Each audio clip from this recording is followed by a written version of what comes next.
Por nossa preocupação mais principal está com não tem igualdade para o nível de ensinança do Koninkrijk de holandês. Então nós tá com esse mês acaba, nós tá querendo que tudo mucha na Curaçao, mas também na Aruba, qualquer país de nosso reino merece ensinança de qualidade. Então esse é algo que nós mesmo põe mais atenção riba.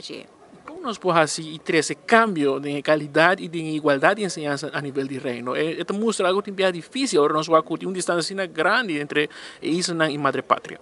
Ja, mas que o qual é importante na primeiro lugar para reconhecer que tem desigualdade aí e na de dois lugares nós há uma desigualdade sinta, então nós mesmo começar em vez de tra planos não implementar plan.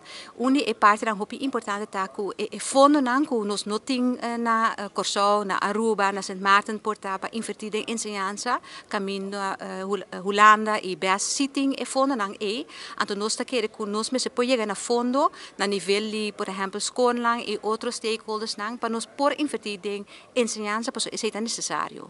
Eu vou sentir que o Holanda tem ruído para mirar o caminho aqui agora realizado. Eu vou sentir também que quizás tem uma barreira não somente de linguagem, mas também de compreender a sociedade entre países do reino.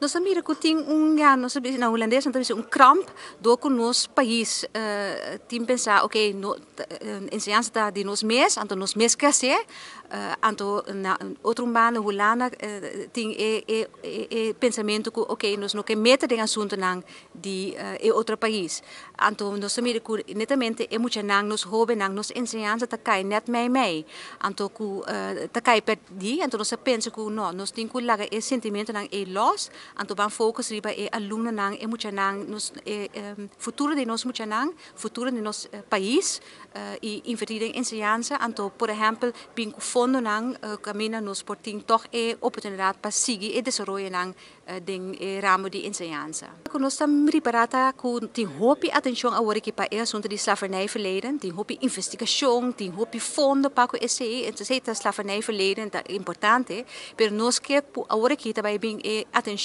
mesmo tanto atenção ou mais atenção ainda para o futuro, então o futuro de nós muito nang. Por isso nang também tem uma desigualdade que nós temos que solucionar.